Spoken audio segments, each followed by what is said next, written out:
que tiene que ver con esto de la cárcel como lugar de definición de trayectorias de vida, ¿no?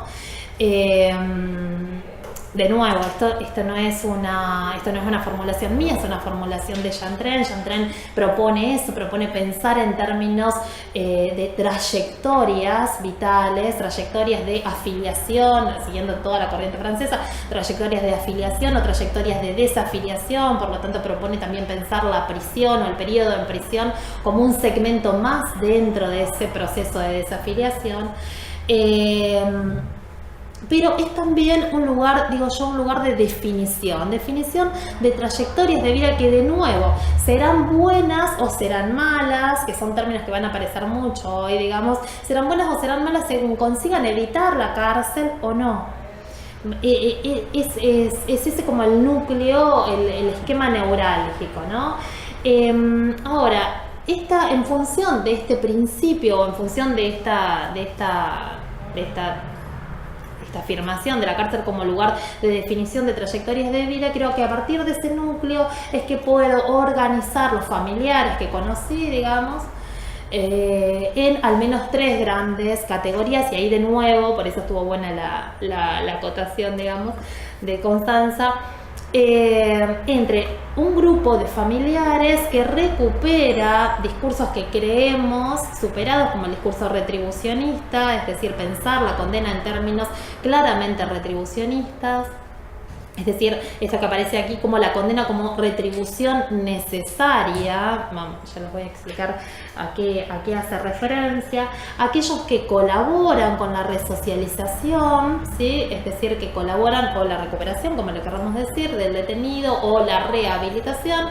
Y finalmente otros que dan un paso más, van más allá incluso, y hacen suya toda la lógica premial que impregna la prisión, o que gobierna la prisión, la hacen suya, y por lo tanto de alguna forma duplican el efecto condicionante de la conducta. Cuando digo duplicar el efecto condicionante de la conducta de las personas que están detenidas, de sus familiares que están detenidos, ¿no? A través de toda una serie de recomendaciones, admoniciones, consejos, que están sumamente presentes en el discurso. Yo pensaba que me iba a encontrar con esas admoniciones solamente presentes en el discurso de las madres, porque pensaba que tenía mucho que ver con la función materna, esto de guiar, y sin embargo lo encontré presente en todos. Esto es de lo que voy a hablar, digamos, parte hoy, parte mañana, porque eso es algo que atraviesa desde los niños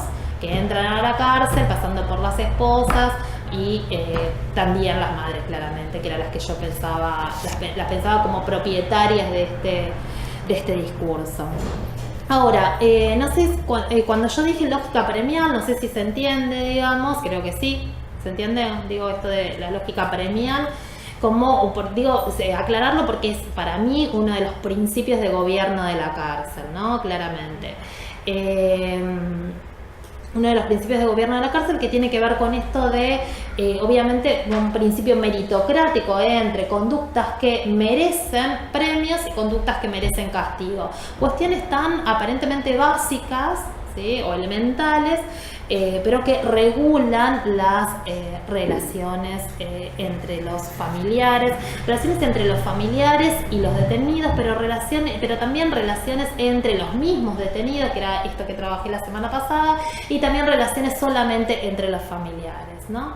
Entrando al primer grupo, digamos, de la condena como retribución necesaria, o bien lo que podríamos denominar la regulación de las relaciones a través de la retribución, yo aquí identifico al menos 2 grandes subgrupos, digamos, o subcategorías de familiares, ¿no? Y no sé si lo puse aquí en la slide, digamos.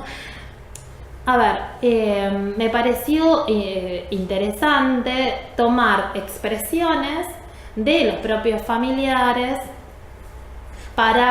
como para titular, digamos, cada una de estas categorías, porque me parece que son contundentes, ¿no? Contundentes, y ponen muy de manifiesto el principio retributivo. En primer lugar, él se la buscó, ¿no? Es algo que que aparece muy presente, y en segundo lugar estaba cantado que terminaría acá. Ahora, cuando digo estas dos, hago una serie de aclaraciones primero, digamos, porque si no, una aclaración que tiene que ver con esto de, esto no está solamente presente en el discurso de los familiares. De nuevo, lo que les comentaba la semana pasada, digamos, el hecho de haber hablado también con los detenidos, me encontré no con pocos, sino con muchos detenidos que hacen esta evaluación también en términos retributivos de su propia conducta, ¿no? Digamos, me la busqué.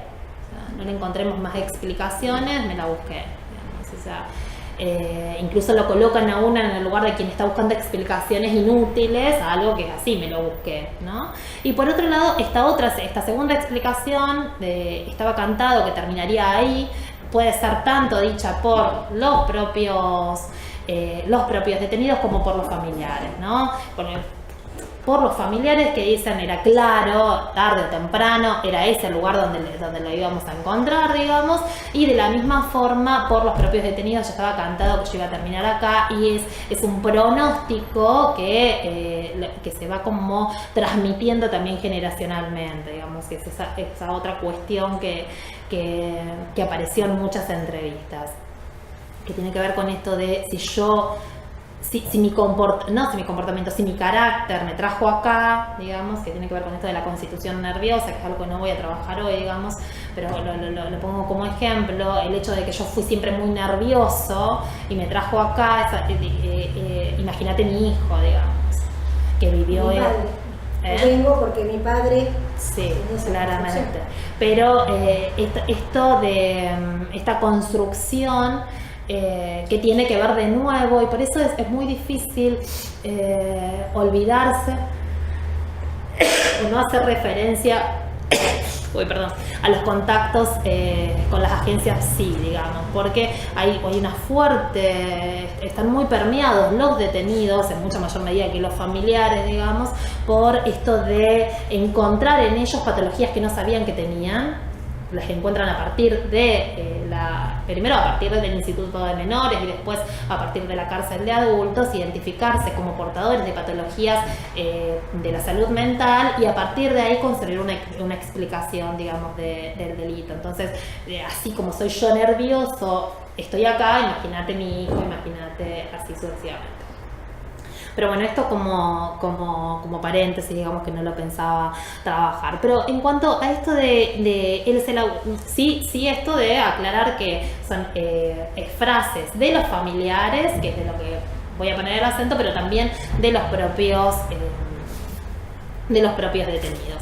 Entonces, en estos casos son situaciones bastante paradójicas, digamos, y también una invitación a desnaturalizar. En general, cuando hablamos de familiares de detenidos, tendemos todo el tiempo a poner el acento, digamos, en el dolor familiar, en el sufrimiento por la separación, en lo que tiene que ver, digamos, con el padecimiento de los familiares en virtud de lo que puede estar padeciendo el familiar detenido, ¿no? Y eso es parte de la verdad y no la voy a discutir, digamos, lo que pasa es que sobre eso sí hay cosas escritas. Mi aporte tenía que ver o tiene que ver con tratar de colocar la visita tal vez en otros lugares, por eso el propósito de señalar el aporte económico, como le decimos la semana pasada, un aporte económico y cómo eso juega al interior de la cárcel. Y hoy en particular traigo aquí, digamos, a familiares que no hacen un discurso justificador o no hacen un discurso complaciente de la persona detenida, ¿no? Porque también los hay y son muchos, digamos, entonces me parece importante mencionarlos. Y en estos casos es en los cuales me encuentro con una fuerte referencia a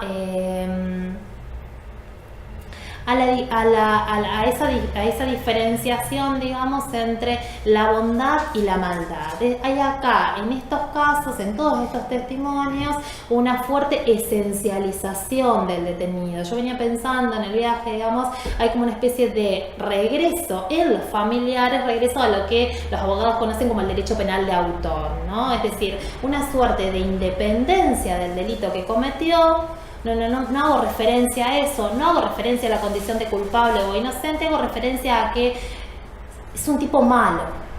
¿Sí? O sea, eso es lo que la cuestión que aparecía muy presente, digamos. O en el propio detenido, yo fui una mala persona. Digamos, esas referencias muy religiosas también, muy cargadas de contenido religioso, en el familiar y en los propios detenidos, ¿sí? Entonces esto de referirse al sujeto como un sujeto malo y, un sujeto malo, malvado, cruel, dañino, sobre todo la palabra esta, dañino, digamos, le gustaba hacer el daño, le gustaba hacer el mal, está claramente emparentado con, y en este caso es un grupo muy grande dentro de la muestra con la cual yo trabajé, digamos, de varones que eran sobre todo varones violentos y abusadores, digamos, violentos y abusadores con sus esposas y con sus niños, pero lo sorprendente de la situación en la que me encuentro, y que así se las quiero presentar, no es que fueron condenados por eso. No están condenados por violencia ni nada por el estilo, porque la violencia era sistemática y formaba parte de la cotidianeidad familiar, ¿no? Pero lo llamativo es encontrarme con estos familiares que dicen o que interpretan la condena como una suerte de intervención divina. ¿Sí? Y aquí es raro como la investigación acá, la mía en Santa Fe se puede acercar a la de Megan Comfort en California, ¿no? Que encuentra esto, una suerte de referencias a, como que la intervención de la justicia pone orden, ¿sí? Recupera un orden entre, digo yo, totalmente, interpreto yo, el orden entre el bien y el mal, un equilibrio que es necesario que se mantenga y que evidentemente venía completamente desequilibrado, porque este sujeto, esta persona, hacía de todo hace años, que le pegaba a la mujer, hace años que hacía de todo con sus hijos, que los maltrataba, que esto, que aquello, y de repente aparece el sistema penal como sistema penal, digamos, independientemente de cuál ha sido la condena, si lo condenó por robo, por abigeato, por un celular, por un hurto, por lo que fuera, lo que hizo fue vengar lo que todos queríamos que suceda, ¿sí? Es decir, que alguien le ponga un límite a esa persona. Entonces hay allí hay en estos casos, desde mi punto de vista por lo menos, claramente está sujeto a discusiones, hay varias cuestiones. Una fuerte esencialización, ¿sí? Esencialización del sujeto detenido. Una esencialización con adjetivos que se repiten. Es malo, es dañino, es una mala persona, ¿sí? Entonces no es que hizo. A diferencia de muchos otros familiares que rescatan esto de, a ver, se equivocó, no se equivocamos. ¿Se acuerdan que yo les contaba cómo relataban el delito en primera persona? Incluso, nos equivocamos, hicimos algo mal, pero ya no lo vamos a volver a hacer, o no creo que volvamos a hacer algo así. Esa es una situación, ¿no? En este caso no, en este caso hay una mirada hacia el detenido que no tiene que ver con el delito, y eso es lo que quiero señalar, tal vez lo voy a decir de manera insistente. ¿Por qué? Porque nos permite pensar, relativizar la importancia del sistema penal en relación con muchos familiares. Porque acá no estoy hablando de 2 o 3 personas, sino de gran parte de los familiares a los cuales tuve acceso, digamos. Entonces, sí. Estos familiares que tienen este tipo de discurso